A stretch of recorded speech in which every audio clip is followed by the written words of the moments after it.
Well, ahoy-hoy, and welcome back to On the Bench, where this week we have something of a double event, though not in a Jack the Ripper kind of way, as we have two watches that have come back from repair. One, a full restoration on the left from Marathon, and on the right we have a warranty repair of a 556 from Sinn. So what we're going to do in this video is we're going to go through each watch at a time. We're going to see what they've done, what's been repaired, what's been replaced. I'm going to talk a little bit about the customer services for both companies and see how I found them. How did they compare? Were there any problems with these repairs? How long did they take to do? And am I happy with the end result? So, let's start with the Marathon. Now, if you've not watched my previous video and seen what sort of a state this watch was in before it was sent off, I'd advise just stopping here, go back and watch that one, and come back, just so you can get the full comparison. Now, I'm not going to go through everything that was wrong with the watch and etc, and what I think of it in general, as that's covered in the other video, but we're going to concentrate on how they did with this restoration, which was done in Switzerland. It's the nearest service centre to me. There are plenty watchsmiths in the UK, but this had so much wrong with it that it was just going to have to go back to Marathon for repair in the first place. The first thing that struck me when this was returned is the fact that it's been returned in a full-sized Marathon GSAR box. Bearing in mind, when I sent it to Switzerland, it was just the watch itself, no strap on it. It was well protected in a jiffy bag, sent over there, and when they returned it, it's in a full box, and they didn't have to do that, and that's sometimes customer services that you don't really see nowadays. Inside the wrapper, we have a textured cardboard box, and inside this, we have this lovely composite box. Underneath the central section here, they've included all the manuals that you would get with a brand new Marathon GSAR. It's just really impressive how well they've handled this repair. And then on to the restored GSAR itself.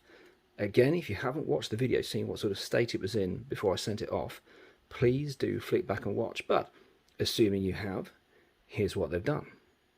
We have a brand new face on it. Unfortunately, all the tritium that was on it was either just dead or blown. A few of the tubes down here had shattered, they'd stained the face. It just wasn't something that was repairable. So we have a brand new face on it. And that in itself is something quite interesting for the watch geek in you, where tritium is given a shelf life of 25 years. This watch is only 17 years old, and yet all the tritium pretty much had failed. So not a great benchmark there for tritium. Moving on, we have a brand new set of hands. I was really hoping that they'd be able to salvage the hands on this watch, because this older model does have a different, or rather did have, a different style of second hand, which I much preferred. Unfortunately, they don't offer a new old stock swap, so we have a brand new set of modern hands on it. Not as nice as I like, but it is what it is. On top, we had a chipped crystal, we had a chipped and cracked bezel insert, and we had a bezel that would not turn. And that was the big gamble that I took on this watch. I knew it didn't move when I bought it.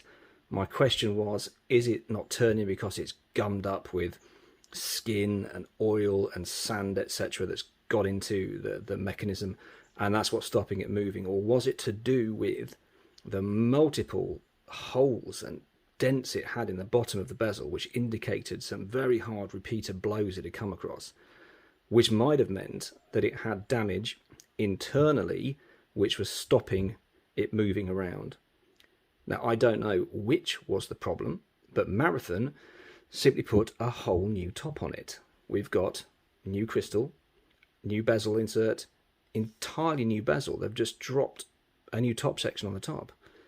And this is where it gets a little questionable as to what they've done with it next, because according to the breakdown that I got from them, it's not only got an entirely new case, including, I believe, the back, it also says new movement, which would make this essentially a brand new watch with the exception of the winding stem and crown and the back plate. Possible, but I don't think they've charged me enough money for doing all that. Whether or not the original movement is in there, I don't know, and I won't know until next time I have it serviced. I'll be able to do that in the UK now it's had this repair, and I'll be able to look at the movement in it and see if it is the original one. But It may not be, I don't know, but they've just done a fantastic job with it. I mean, just look at it. This is, for all intents and purposes, a brand new watch that they've sent back. The back plate is certainly new, original, as it has all the markings that it did. Yeah, they've given it a polish up. It's still showing the 2007 release date on it. It's just an incredible job, and we'll get to how well they did it, how the customer service bit went in a little bit after we've looked at the Sinn. But for the moment, just enjoy looking at the fact that it's essentially brand new. And the bit that I'm sure you're interested in is, how much did this little project cost? Well, the watch only cost me 450 UK. That's incredibly cheap for what one of these is, but it was incredibly cheap because it was incredibly bad condition. Before I bought it, I'd been in contact with Marathon, asked them if they thought they could repair it. They said, well, absolutely yes, but we're going to need it in hand. I had a ballpark figure of how much the repair would cost, and it came in at about that. So I was very happy. They charged me 450-ish UK. It was 510 euros for the service and the repair. So in total, I have an investment of about £900 in what is essentially a brand new Marathon, which would have cost about 1200 UK. So I've saved about a quarter, 25% of the cost of a brand new one. And importantly, we've saved at least some of this watch from becoming spare parts for another one. And that makes me really happy that it's now ready for a brand new lease of life with me. And I'm looking forward to having a lot of adventures with it. Now again, if you've not watched the original video for the Sinn, pause, nip back, come back and see what they've done with it. And boy, did I ruffle some feathers and touch a few nerves with that video. I had one person postulating that perhaps I worked for a German competitor and I was being paid in some way to rubbish this watch that came out with a whole slew of quality control problems. And I can assure you that not only am I not, I wish I was, because these things aren't cheap. It's not a cheap hobby. I'm not sponsored by anyone, but I'm also independent, so that means I can be possibly a little bit more honest with reviews. And that takes me on to another thing that's been brought up, is that I appear to be a very harsh reviewer. Well, I am, if the stuff is not up to spec. These things, as I've said, are not cheap.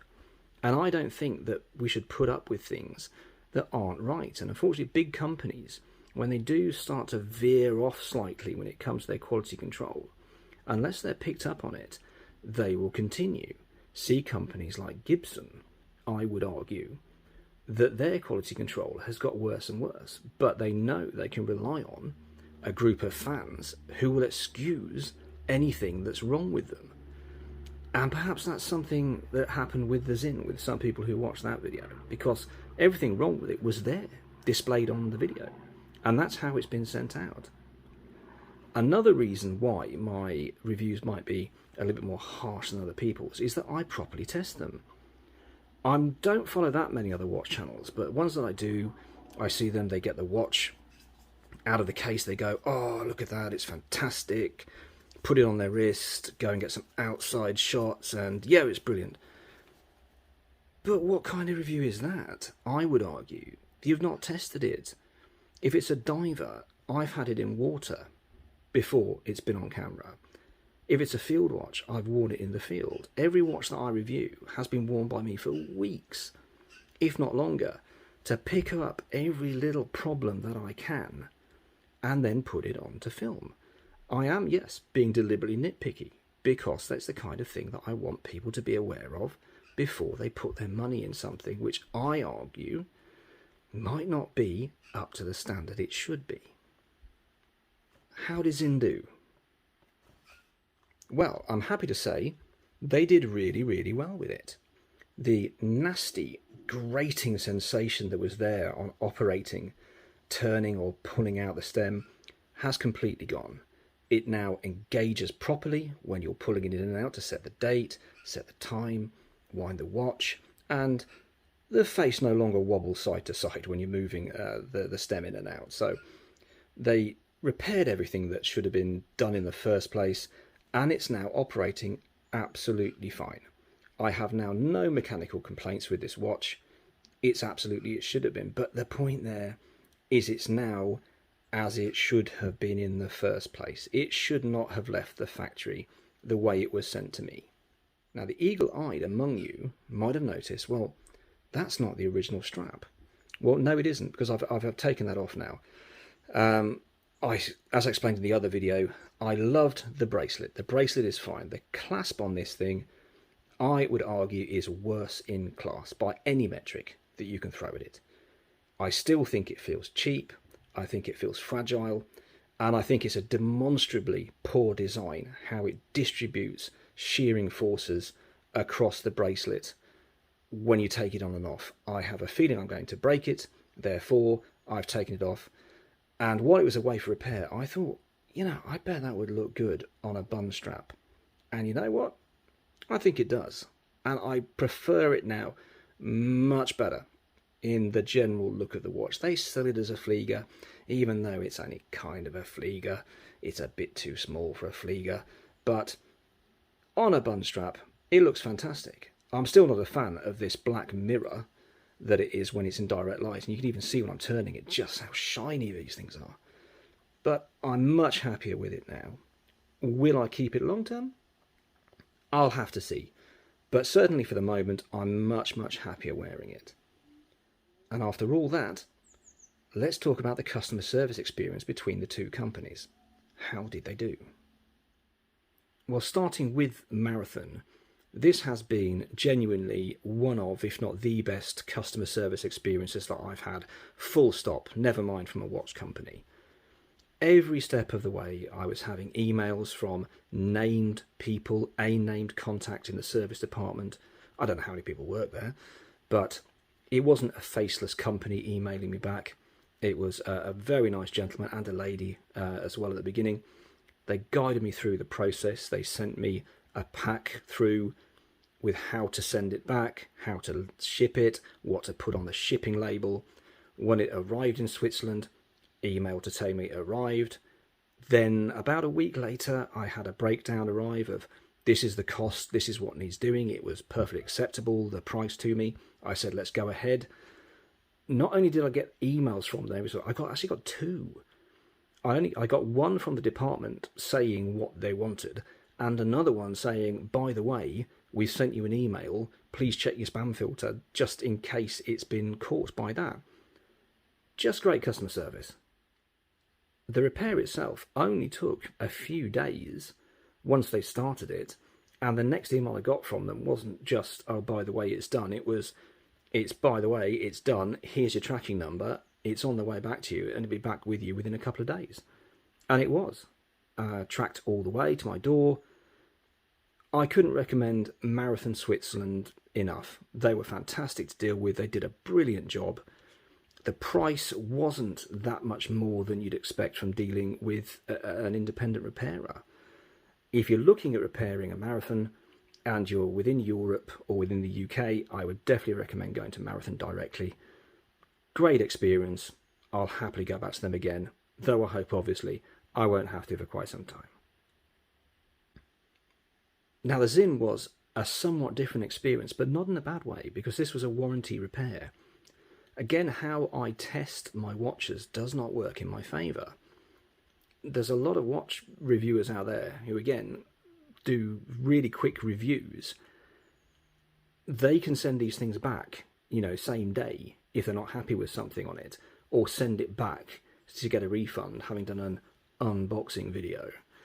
But I don't do that. I test all of these for weeks, which often takes me past any warranty guarantee return period, so I can't send it back to the place I got it from for refund or a swap straight for another model. So as this one was over, this had to be done as a warranty repair via the company who sold it to me in the first place.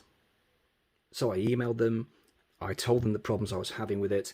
They apologised, which was nice, because they didn't have to, it's not their problem, or their fault. And they advised me, yeah, just ship it back. We'll get it to the UK Sinn service centre, and we'll keep you updated. So I did. I sent it back to them, emailed to say, yes, we've got it, and we've sent it straight off. Now, the nice thing was, There was no quibbling with Sinn or from Sinn. They obviously saw it wasn't right, and they put it right. It all came down to the stem, I think, in the end. Either it being unfinished, unoiled, broken, something was wrong with the winding stem. It might be my imagination as well, but I'm sure this crown on this one that's been returned, which is the same watch, just with a new stem and winding crown there, it feels smoother than the previous one. It doesn't feel anywhere near as rough or as sharp around the edges. Perhaps the whole thing wasn't finished when it was put in it. Who knows? It's not like a car. You don't get a breakdown telling you exactly what was wrong with things. They just tell you what they've done. And the next email I got was from the company saying, yes, it's back. We've shipped it to you. Again, it'll be with you in a couple of days. And it was. So nowhere near the amount of communication that I had from Marathon. But then again, I didn't really need it with this one. It was a no quibble warranty repair. So well done, Sinn. Thumbs up. I would recommend them. It's been a very, very easy process to get it sorted. And I've now got a watch that works. And there we have it. Two very nice, well-repaired watches that I now hope to wear for a considerable time in the future. We will be cracking on the next video with a new watch and then further new watches from there, but I thought it'd be nice to show you the repair process for these two watches, because I'm sure, like me, you will get to a point where you do have a problem with a watch you really like, or a watch you're not still 100% convinced on, and you need to get them fixed. So I can recommend both. In the UK, for Sinn, their service centre did a really good job. Marathon in Switzerland, fantastic job, but both perfectly acceptable in terms of the level of customer service that was there. And has this project, particularly the one on the left, the Marathon, inspired you to look for a watch that you really want?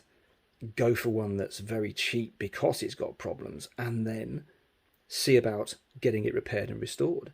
So save yourself some money and save a watch from a spare parts bin. Is it something that's now something that you might think about doing, or has this video put you off because of the amount of steps that are involved in doing it and that unknown factor of, is it actually repairable in the first place? Let me know in the comments. I'm always interested in what you have to say. I do try to reply to every comment, as you'll see. You might not always agree with me. I might not always agree with you, but I still would love to hear from you. As ever, I've been your host, Jim. And until my next video, which will be in a couple of weeks' time, thereabouts, it is Holly Bob's time for me, so I'm very excited. I'm packing my tent up just after we finish this video. And until then, do take care.